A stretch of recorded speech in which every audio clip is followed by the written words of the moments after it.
우리는 지난주에 하나님께서 구원 역사를 써나가기 위해서 어떤 일을 하셨는가, 곧 모세를 준비시키는 일을 하셨다라고 하는 것을 보았습니다.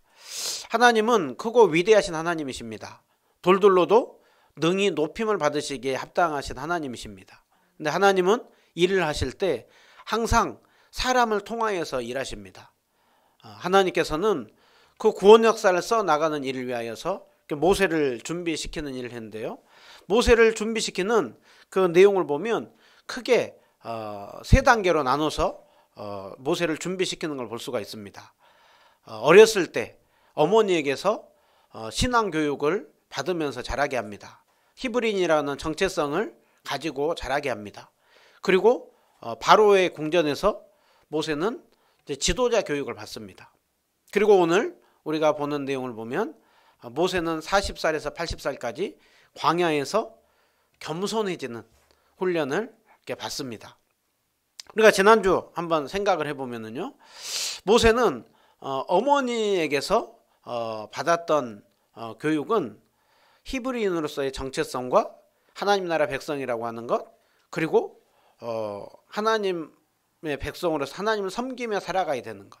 그래서 모세의 어머니가 귀에 못이 박히도록 무슨 얘기했겠다고 했습니까? 너는 히브리인이고 하나님 백성이다. 하나님께서 너를 물에서 건져내었다. 그때는 하나님께서 너를 통하여서 하실 일이 있을 것이다. 너는 이제 바로의 공주의 아들로 살아갈 것이다. 그러나 너는 절대 그 정체성을 잃어버리면 안 된다. 그것을 모세에게 교육시키면서 모세는 자랐습니다. 그리고 모세는 이제 그 왕궁에 가서 40살까지 어떤 교육을 받았다라고 하고 있습니까? 애굽 사람들이 받는 모든 학문, 지혜를 다 배웠다라고 하고 있죠. 그 당시에 애굽이 최강대국이잖아요.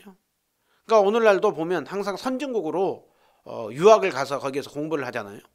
모세는 거기에서 학문, 또 무술, 기술, 그래서 말하는 것, 또 하는 그 행동들, 그 모든 것들이 능하더라라고 하고 있습니다. 그래서 모세는 그런 이제 교육을 받으면서 자랐습니다. 그리고 이제 모세가 40살이 되었을 때 이제 모세에게 있어서 일어난 일에 대해서 오늘 본문은 크게 보면은요, 모세가 40살이 되었을 때 애굽 사람들을 죽이게 되죠.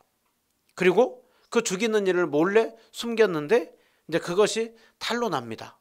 그리고 모세는 바로 왕을 피하여서 광야로 도망을 갑니다. 그리고 광야에서 이제 결혼을 하고 자녀를 낳고 그곳에서 이제 양치기로 살아가는 그 삶을 살아가는 것. 오늘 이 내용을 하고 있는데요.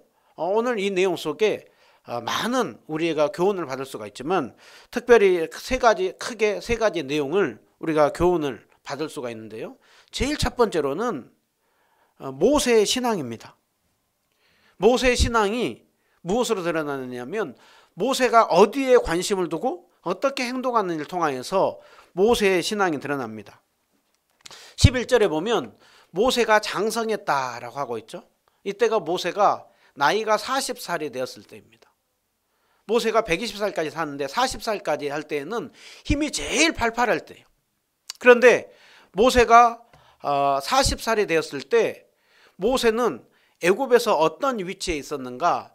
그 당시에 보면 애굽 왕을 바로라고 하잖아요. 바로 토트모스의 1세가 이제 자녀를 낳았는데 모세의 어머니가 바로의 딸이잖아요. 그러니까 바로의 딸 모세의 어머니를 낳고 그 다음에 또 토트모스의 2세를 또 배다른 토트모스의 2세를 낳아요. 그래서 이제 그 다음에 둘째 토트모스의 2세가 바로 왕이 되었습니다. 그리고 모세의 어머니가 함께 공주인데 이복 형제끼리 서로 결혼을 하면서 부부가 됩니다. 그러니까 모세의 어머니는 이제 그 공주였다가 왕비가 된 거죠. 그런데 이제 그 아들을 낳지 못해요.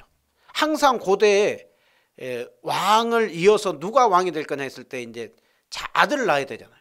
근데 모세의 어머니는 이제 아들을 이렇게 낳지 못해요. 그러는 중에 모세를 양자로 맞이했습니다. 그래서 투트모스 2세는 다른 그 공유하고 사이에서 이제 다른 아들을 낳아요.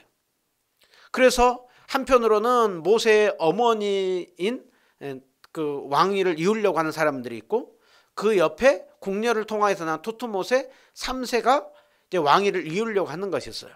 그래서 근데 투트모세 2세가 일찍 죽고 나서 이제 모세의 어머니와 투트모세 3세 이 사이에서 서로 왕권을 가지려고 하는 그 싸움이 있는 중에 모세의 어머니가 굉장히 똑똑하고 지혜롭거든. 그래서 모세의 어머니가 더 힘을 잡아서 이제 왕권을 이제 더 가지게 돼요. 그래서 모세가 40살이 되었을 때에는 실제로 애굽을 지배하고 다스리는 사람이 누구냐면 모세의 어머니예요. 자, 그러면 모세의 어머니는 누구를 왕으로 세우려고 하겠습니까? 당연히 모세를 왕으로 세우려고 하는 것이죠. 그러니까 모세는 가만히 있으면 자기는 왕이 실제로 애굽의 바로가 되는 거예요. 왕이 되는 거예요. 그러니까 모세는 단순히 조금 양자 정도가 아니라 실제로 애굽에서 실권을 잡을 수 있는 그 정도의 사람이 되는 거예요. 마치 요셉이 보면 바로 아래서 2인자로서 굉장한 능력을 떨쳤던 것처럼 모세도 가만히 있으면 거의 실제로 왕권을 가질 수 있는 사람이에요. 항상 보면 서로 누가 정권을 잡냐, 그리고 그것을 누리려고 하잖아요. 그러니까 모세는 어마어마한 기회를 잡은 거예요. 그런데 모세는 오늘 정작 40살이 되었을 때 어디에 관심을 두느냐? 모세는 자기들 형제들에게 나가서 고되게 노동하는 것을 보았다라고 하고 있어요. 그러니까 모세는 자기가 이제는 애굽의 이집트 왕자가 됐어요. 그런데 모세는 거기에 관심을 두기보다는 히브리인들, 자기의 그 히브리인들이 고통당하고 있는 국고성과 람셋을 짓고 있고 농사짓기와 그 다음에 핍박을 받고 있는 거기에 자꾸 관심을 가는 거예요. 그래서 모세는 자꾸 그쪽에 가서 히브리인들이 힘들게 일하고 노동하고 있는 것들을 보는 거예요. 그러다가 모세가 보게 된 거는 애굽 사람들이 자기 형제들을 치는 것을 보았겠어요. 여러분, 모세가 애굽 사람들이 히브리인들을 핍박하는 것을 한두 번 봤겠어요? 눈만 뜨면 가서 보면은 늘 핍박당하는 걸 보는 것이죠. 심지어는 아기까지 나일강에 던지라고 하는데 얼마나 핍박을 했겠어요. 마치 우리나라 사람들이 일제시대에 그렇게 핍박을 당하였던 것처럼 모세는 늘 그것을 봤어요. 오늘 딱 한 번 본 게 아니에요. 늘 그것을 보면서 봤어요. 그런데 한 번은 모세가 더 이상 이걸 볼 수 없겠다 해가지고 한 번은 자기 형제 치는 것을 보고 좌우를 살펴보는 거예요. 여러분, 모세는 굉장히 신중한 사람입니다. 나이가 40살이고 애굽의 학문을 모든 걸 다 받은 사람이에요. 신중한 사람이에요. 근데 좌우를 살피는 거예요. 그리고서는 다른 사람들이 보지 않는 것을 보고 애굽 사람을 쳐 죽여서 모래 속에 감추었다라고 하고 있습니다. 그리고 나서 그 다음날 또 모세는 다음날 또 나가는 거예요. 그리고 히브리인들끼리 서로 싸우는 것을 보고 어찌하여 왜 동포를 치느냐 하면서 모세가 또 거기에 싸움을 중지하는 것을 봅니다. 여러분, 지금 모세의 신분은 무엇입니까? 애굽의 왕자잖아요. 지금 모세는 어디에 관심을 둬야 됩니까? 애굽에 지금 자기가 투트모세 모세 3세하고의 사이에서 그 어머니가 정권을 가지고 있는 그것을 가지고 어떻게 하면 자기가 이어가지고 그 정권을 쥐고 그리고서는 그 모든 것을 누릴까? 거기에 관심을 둬야 되는데 지금 모세는 어디에 자꾸 관심을 두고 있다고요? 히브리인들에게 자꾸 관심을 두는 거예요. 고통당하고 있는 그 사람들에게 자꾸 관심을 가는 거예요. 여러분, 오늘 이것을 통하여서 모세가 어떤 생각과 어떤 믿음을 가지고 살아가는지를 보여주죠. 어떤 사람들은 모세가 욱해가지고 죽였다고 생각하는데 그렇지 않습니다. 오늘 모세가 한 행동에 대해서 히브리서는 어떻게 말씀을 하고 있느냐? 히브리서 11장 24절 보면 믿음으로 모세는 장성하여서 바로의 공주의 아들이라 칭함받기를 거절했다. 바로의 공주의 아들로 사는 것을 싫어했다가 아니라 바로의 공주의 아들로 살기보다는 모세는 어디에 관심을 뒀다고요? 하나님의 백성과 함께 고난받기를 잠시 죄악의 낙서를 누리는 것보다 더 좋아했다. 여기서 더 좋아했다고 하는 것은 하나님 백성으로 사는 것을 선택했다라는 거예요. 가만히 있으면 애굽에 있으면서 얼마나 많은 낙수를 누릴 수가 있겠어요. 그런데 이 세상에서 그 왕자로 살면서 낙수를 누리는 것보다는 내가 하나님 백성으로 살리라, 그것을 선택했다라는 거예요. 26절은 또 말씀하죠. 그리스도를 위하여서 받는 수모를, 주님을 위하여서 사는 속에 받는 그 고난을 애굽에 가만히 있으면서 받을 수 있는 모든 보화보다 더 큰 재물로 여겼다라고 하고 있습니다. 여러분, 이것을 통하여서 우리는 무엇을 알 수가 있습니까? 하나님께서 정말 그 모세의 믿음을, 신앙을 이렇게 키워주셨구나. 우리는 그것을 알 수가 있죠. 하나님이 모세를 정말 그 왕궁에서 정말 준비시키고 있구나. 그것을 우리는 알 수가 있습니다. 정말 모세가 바로의 공주의 아들로 그 낙서를 누리고 모든 보화를 그렇게 관심을 갖기보다는 하나님 백성으로 그리스도를 위하여서 받는 그 일을 위하여서 나아가는 너무나도 귀한 것을 히브리서는 20절 믿음으로 행동했다라고 하는 것을 말씀하고 있습니다. 저는 이 부분을 보면서 나는 무엇에 정말 그 관심을 두고 무엇을 정말로 큰 재물로 여기는가, 무엇을 내가 더 좋아하기를 선택하는가, 그 부분을 참 돌아보는 시간을 가졌습니다. 여러분은 현재 무엇에 관심을 두고 어떤 믿음의 행동을 하고 있습니까? 그러면 예수님은 나의 양식은 나를 보내신 뜻을 행하며 그 아버지의 일을 온전히 이루는 그것이 내 양식이고 그것이 내 관심이라고 했습니다. 또 예수님의 관심은 누가복음 19장 10절 보면 인자가 온 것은 잃어버린 자를 찾아 구원하는 그 일, 거기에 예수님께서는 관심을 두었다라고 하고 있습니다. 그 주님의 십자가의 은혜를 깊이 깨달았던 사도 바울은 나의 간절한 기대와 소망이 있는데 살든지 죽든지 내 몸에서 그리스도가 존귀하게 되는 것, 그것이 나의 관심이다. 나는 표대이신 예수 그리스도를 향하여서 나는 뒤에 있는 것은 잊어버리고 앞에 계신 걸어가셨던 예수 그리스도, 그 주님을 향하여서 부르신 부름의 상을 위하여서 사도 바울은 달려가노라 라고 하고 있습니다. 여러분, 오늘 우리가 그 모세가 바로의 그 공주의 아들로 살기보다는 하나님의 백성으로 그리스도를 위하여서 살기 위해 힘썼던 것, 우리 예수님이 우리를 구원하는 그 일을 위하여서 힘쓰고 그 은혜를 알았던 사도 바울은 예수 그리스도를 위하여서 살기를 원했던 것, 여러분, 그 삶이 한국 땅에 오셨던 우리 선교사님들의 삶이었어요. 그리고 그 선교사님들의 신앙을 이어받은 우리 옛날 어르신들 소원이 무엇이었습니까? 좋은 예배당 하나 짓는 거기에, 나 벽돌 하나 짓는 거기에 내가 하나님의 일에 내가 거기 하고, 교회가 세워지고, 그 다음에 어떤 고아원이 세워지고, 학교가 세워지고, 그래서 하나님 나라가 정말 이 땅에서 선한 영향을 끼치는 그 일에 나도 동참하리라. 여러분, 한국교회의 열매는 그 열매들로 지금 이렇게 서 있어요. 그런데 지금 한국교회가 굉장히 건물이 너무 화려해졌어요. 세계적으로 주목을 받는 그 정도로 건물이 화려해졌어요. 사람들이 모여요. 성가대가 많은 사람들이 모여요. 솔리스트들을 돈 주고 불러요.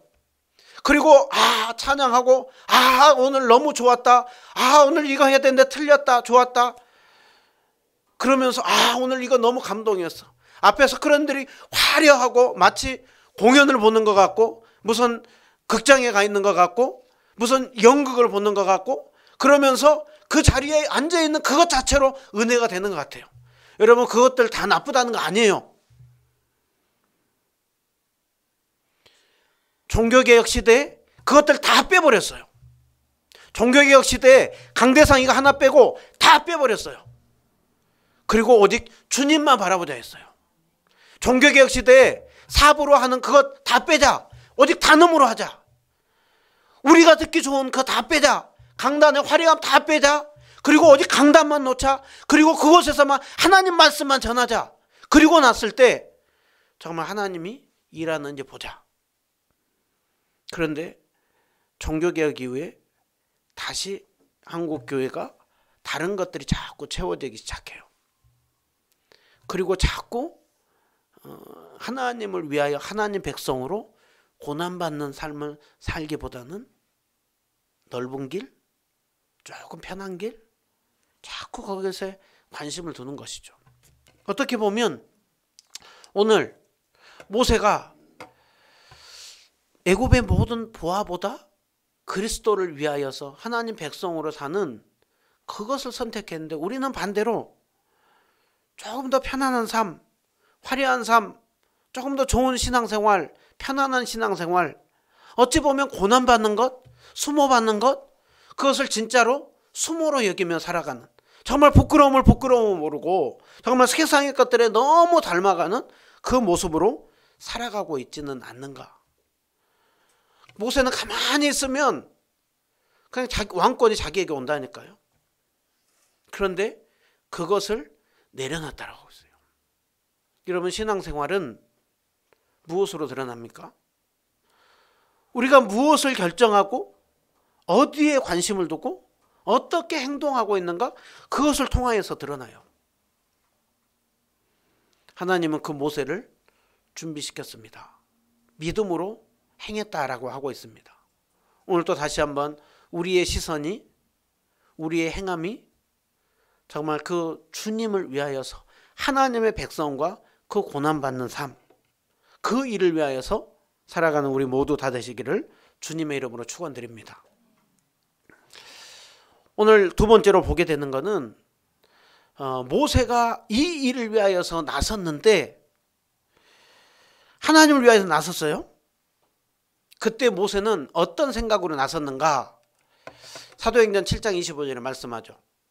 그렇게 내가 나섰을 때 그 형제들이 보고 하나님께서 정말 그 애굽의 왕자가 되는 그 사람을 통하여서 하나님이 일하고 있구나, 그것을 깨닫고 그들도 믿음으로 일어설 줄 알았어요.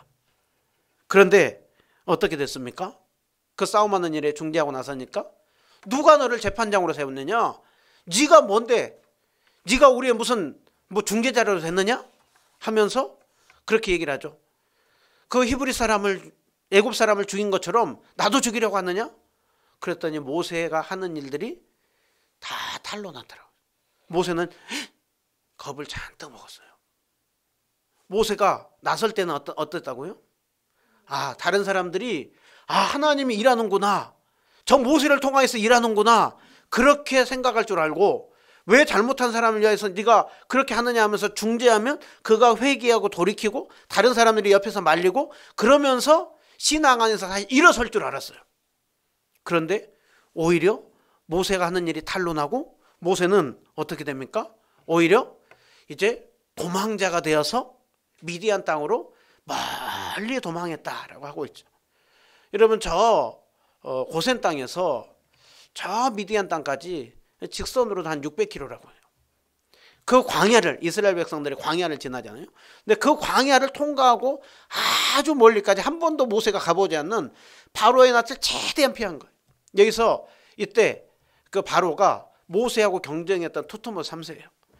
자, 그 당시에 보면 왕이 신하 한 명 죽이는 게 일이겠어요? 그런데 지금 모세를 죽이려고 찾아요. 왜 그러겠어요? 모세가 경쟁자였거든요. 모세가 안 그래도 어떻게든 경쟁자로 모세를 늘 대적하려고 하고 있는데, 모세가 저 히브리 사람이었고 히브리 사람을 위하여서 모세가 일어섰다라고 하면 모세를 잡아 죽이려고 하겠잖아요. 그러니까 기회는 이때다 하고 모세를 잡아 죽이려고 하는 거예요. 그래서 모세는 바로의 낯을 피하여서 미디안 땅으로 멀리 도망갔다라고 하고 있어요. 여러분, 한번 미디안 땅에 가서 정말 그 낯선 땅에 도망가 있는 모세를 한번 생각을 해보세요. 여러분, 모세가 뭐 하다가 이렇게 도망자가 됐습니까? 하나님의 백성을 위하여서, 하나님을 위하여서, 하나님 나라를 위하여서 모세가 일어섰어요. 그런데 지금 결과는 도망자 신세가 되는 거예요. 여러분, 모세가 하나님을 위하여서 나서면 하나님은 도와줘야 되는 거 아니에요? 하나님이 모세를 위해서 일해야 되는 거 아니에요? 그런데 하나님이 그렇게 일하실 줄 알았어요. 그런데 결과는 전혀 반대로 도망자가 되어 있는 것이죠. 왜 이런 결과가 벌어졌을까요? 그 이유는 모세가 움직이고 나섰던 그때는 하나님의 때가 아직 아니었기 때문에 그래요. 모세가 했었던 방법은 하나님의 방법이 아니었기 때문에 그래요. 하나님께서 모세를 사용할 것입니다. 그런데 어느 때요? 하나님의 때? 어떤 방법으로요? 하나님의 방법으로 세우는 그 일을 해야 되는데 아직 하나님의 때가 아니었었고 방법은 하나님의 방법이 아니었습니다. 그 사람이 그랬잖아요. 누가 너를 재판관으로 세웠느냐? 하나님께서 모세에게 나서라고 했어요? 아니요. 근데 모세는 이때다 하고 나선 거예요. 왜요? 자기를 가장 힘이 있을 때. 그런데 하나님은 일하시지 않아요. 그리고 도망자의 신세가 되는 거예요. 여러분, 하나님은 모세를 쓸 것인데 하나님의 때 하나님의 방법으로 쓸 것입니다. 하나님의 방법은 무엇입니까? 성경 속에서 보았을 때 육체적인 원리가 아니라 영적인 원리인 것이고 세상의 방법이 아닌 하나님 나라 백성의 방법인 것이죠. 그것을 보면 성경에서 보면 십자가요, 낮아짐이요, 희생과 섬김이요, 사랑인 것이죠. 세상 방식은 칼과 폭력이에요. 지배와 다스림이에요. 힘으로 제압하고 억눌러서 상대방을 굴복시키는 거예요. 지금 모세는 애굽에서 무술을 다 배웠거든요. 그래서 모세는 그 한 사람을 자기가 배운 무술을 가지고 죽이는 거 아무 일도 아니에요. 그랬는데 하나님은 그 방법 안 쓰죠. 신약에 보면 예수님을 위하여서 칼을 빼들었던 누구요? 베드로. 그런데 예수님은 뭐라고 했습니까? 칼을 도로 꽂으라 라고 하고 있죠. 여러분, 세상 방식이 아닌 하나님 방식으로 살아가는 것, 그 길은 어떤 삶을 예수님 말씀합니까? 십자가의 길이라 라고 얘기를 해요. 예수님께서 제자들에게 말씀하죠. 누구든지 나를 따라오려거든 자기를 부인하고 자기 십자가를 지고 나를 따르라. 한 알의 밀이 땅에 떨어져 죽지 않으면 그대로 있지만 죽으면 많은 열매를 맺으리라 라고 하고 있습니다. 여러분, 하나님 나라 백성의 그 방식은 낮아짐이요, 희생과 섬김이요, 헌신이요, 자비와 긍휼의 마음이요, 그리고 하나님을 사랑하고 하나님 사랑하는 마음을 가지고 다른 사람을 사랑하려고 하는 그 마음. 세상은 너 죽고 나 살자인데 하나님께서는 우리에게 우리를 죽이고 우리를 낮추고 우리를 희생하고 헌신해서 정말 다른 사람을 긍휼히 여기고 살리는 그 일을 하라라고 하고 있습니다.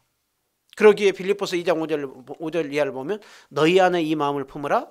그리스도 예수의 마음이니 그분은 낮아져서 십자가에 죽기까지 죽으심이라 라고 하고 있습니다. 오늘날 주님께서 이것이 교회가 할 수 있는 유일한 방식입니다.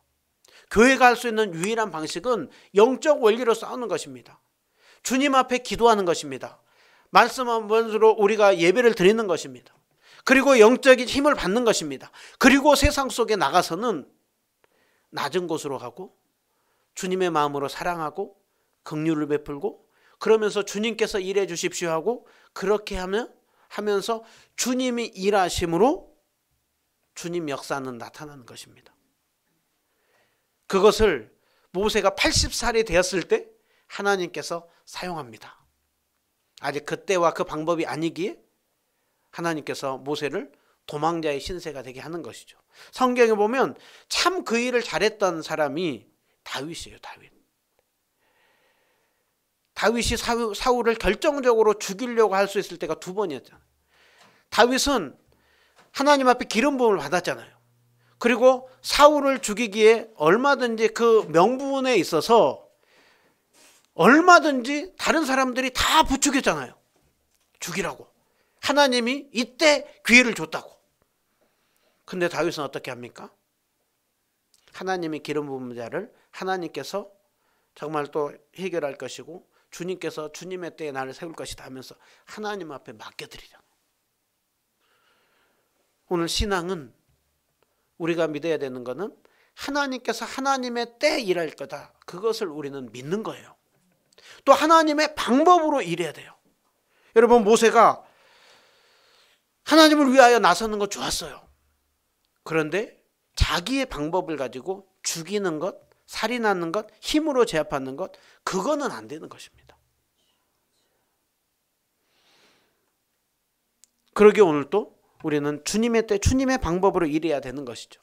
이제 마지막으로 모세는 이제 그 훈련을 어디에서 받느냐? 광야에서 받는 거예요. 모세는 하나님, 이게 뭡니까? 내가 주님을 위하여 나섰는데 이 광야, 이 땅에서 내가 왜 이렇게 됩니까? 내가 주님을 위하여 나서는 그것이 무슨 소용이 있습니까? 어느 때 우리가 주님을 위하여 열심히 했는데 생각지 않는, 우리가 원하는 대로 계획이 되지 않고 주님이 움직이지 않을 때 우리는 서운함이 들죠. 헛수고한 거 아닌가 하는 것이 들죠. 그런데 헛수고 아니었어요.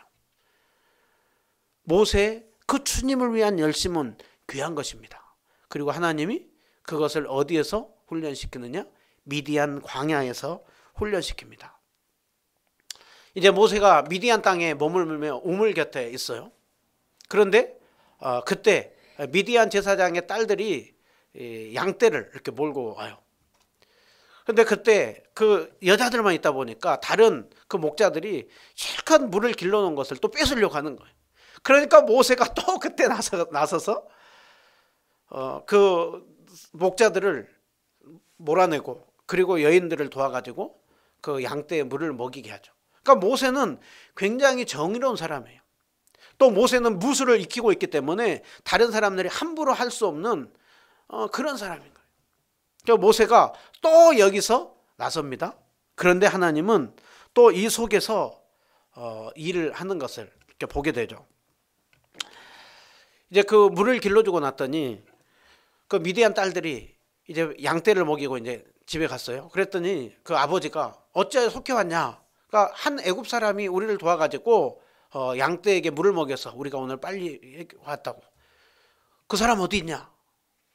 그 사람 거기 있을 것인데요. 빨리 청해 와서 음식을 대접하라. 그리고 모세가 가서 이제 식사를 하고, 그리고 이제 모세가 함께 동행하다가 부인 십보라를 만나죠. 그럼 모세가 이제 거기에서 부인도 얻고 그 다음에 아들을 낳고 모세가 아들의 이름을 짓는데요. 아들의 이름을 뭐라고 짓습니까? 게르솜이라 하라. 게르솜 뜻이 뭡니까? 이방 땅에서 내가 나그네가 됐다. 여러분, 첫 아들 이름을 지었는데 뭐라고 짓는다고요? 나는 여기서도 나그네. 여러분, 이거는 뭘 얘기를 할까요? 모세 자기의 딱 그 신세를 얘기를 해주는 거예요. 모세가 한때는 애굽의 최고의 왕자예요. 지금 바로가 될 수 있는 사람이에요. 그런데 지금 이곳에서마저도 나는 나그네로 살아가는구나. 나는 평생 이곳에서 나그네로 살아갈 수밖에 없는 사람이구나. 이게 모세의 자기의 신분을 얘기를 해주는 거예요. 그런데 하나님은 그곳에서의 시간, 이제 내 이 인생은 끝났다 하는데 하나님은 거기서부터 일하십니다. 어떤 일을 하십니까? 모세를 낮추는 훈련을 합니다. 모세를 힘을 빼는 훈련을 합니다. 자신의 실상이 내가 나그네와 같이 보잘것없는 자구나 하는 것을 깨닫게 합니다. 그리고 모세가 그곳에서 광야에서 보내면서 하나님을 어디서 만납니까? 시내산에서 만나죠. 40년 동안 모세는 광야에서 지내는 훈련을 하게 됩니다. 모세는 나중에 언제 이게 하나님이 나를 훈련시키고 일하고 있구나, 그걸 언제 깨닫습니까? 80살이 되었을 때 깨닫는 것이죠. 모세는 그 시간이 헛된 시간이라고 했어요. 실패라고 했어요. 끝이라고 했어요. 그런데 하나님은 그곳에서 모세를 훈련시키고 있었던 것입니다. 광야에서 훈련시키고 있었던 것입니다. 이스라엘의 지도자로. 모세가 80살이 되었을 때 출애굽기 3장에 보면 하나님이 모세를 딱 찾아와요. 그때 모세가 어떻게 합니까? 내가 너를 바로에게 보내려고 한다 라고 할 때 모세는 주님, 내 나이가 80이에요. 나는 이제 말도 잘 못해요. 애굽에서 배웠던 그 기술과 무술 다 잃어버렸어요. 그런데 주님은 그래, 네 능력으로 하는 것이 아니라 내 능력으로 할 거야. 네 힘으로 가라는 것이 아니라 내 지팡이를 가지고 가라고 해요. 여러분, 하나님께서 그런 모세를 이제 사용하는 것입니다.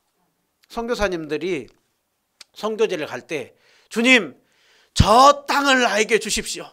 주님, 내가 저 땅을 뒤집어 엎고 저 사람들, 저 불교인들, 저 이슬람인들 내가 다 뒤집어 놓겠습니다 하고 짐을 싸가지고 의기양양하고 가요. 그런데 가서 조금 지내면서 그 현지인들이 자꾸 미워져요. 그리고 자꾸 자기의 본심을 몰라줘요. 그리고서는 이용해 먹는 그것을 보면서 보기만 해도 미운 거예요. 그러면서 선교사님들이 나중에 내가 선교하러 왔는데 야, 옆에 있는데 한 사람 사랑하지 못하고 내가 어떻게 하겠냐 하면서 짐을 싸가지고 한국으로 다시 돌아오려고 할 때 하나님은 그때 일한다는 거예요. 그때. 뭐 어때요? 내 힘과 내 능력으로 할 수 없고 나는 한 사람도 사랑할 수 없는 사람이구나. 내가 그렇게 저 사람들을 미워하는구나. 그때 하나님은 거기서 일한다라는 거예요. 그때 선교사님들이 깨닫는 거죠. 아, 선교는 내 힘으로 하는 게 아니구나. 하나님이 나에게 영혼 사랑하는 마음 심어주지 않으면 나는 한 영혼도 사랑할 수 없는 이기적인 존재이구나. 그때 일한다라는 거예요. 수영할 때 제일 중요한 게 뭐예요? 수영할 때 제일 중요한 거는 수영을 잘하려고 하면 먼저 힘을 빼야 돼요. 힘을. 수영할 때 제일 잘해야 되는 게 힘을 빼야 되는 거예요. 지금 모세를 힘 빼는 훈련을 시키고 있습니다. 모세는 깊은 어둠이라고 했습니다. 그런데 그곳에서 하나님이 일하고 있습니다. 여러분, 신자인 우리에게도 때로는 우리를 낮춥니다. 우리를 넘어지게 합니다. 여기서 끝날 것 같아요. 그런데 시편 37편 23절 이하에 보면 사람을 걸음을 정하시고 하나님께서 우리의 인생을 이끄는데 때로는 넘어진다라는 거예요. 우리를 깊은 가운데로 때로는 낮춘다라는 거예요. 그러나 아주 우리가 넘어지지 않으면 주님께서 우리를 붙들고 있기 때문이라는 거예요.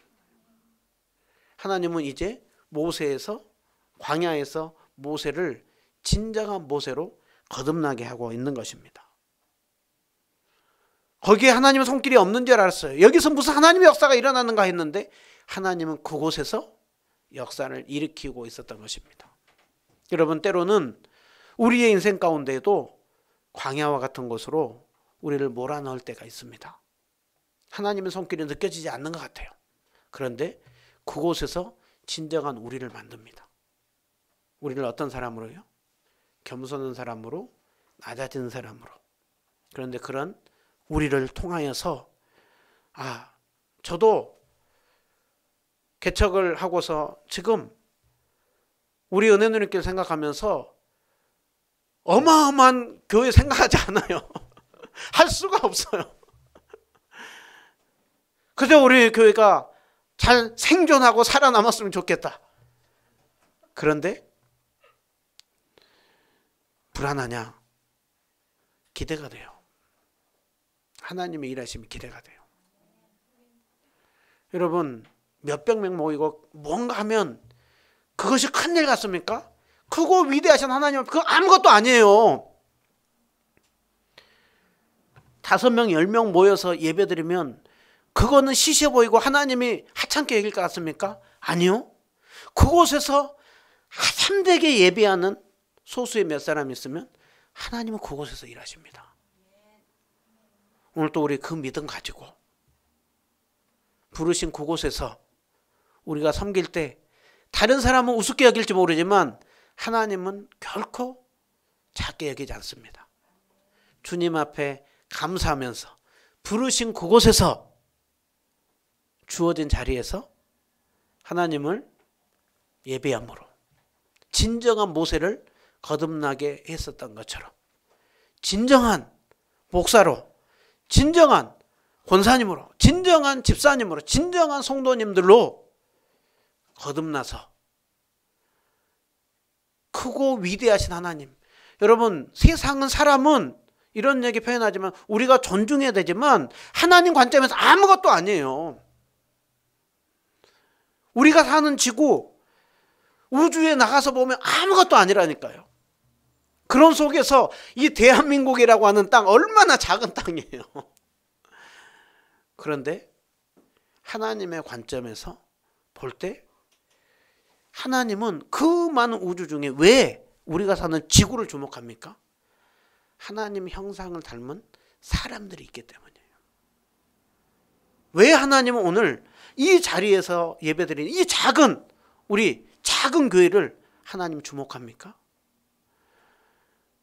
이곳에 예배하는 자들이 있기 때문이고, 이곳에서 예배하는 우리를 하나님은 크게 여겨주십니다.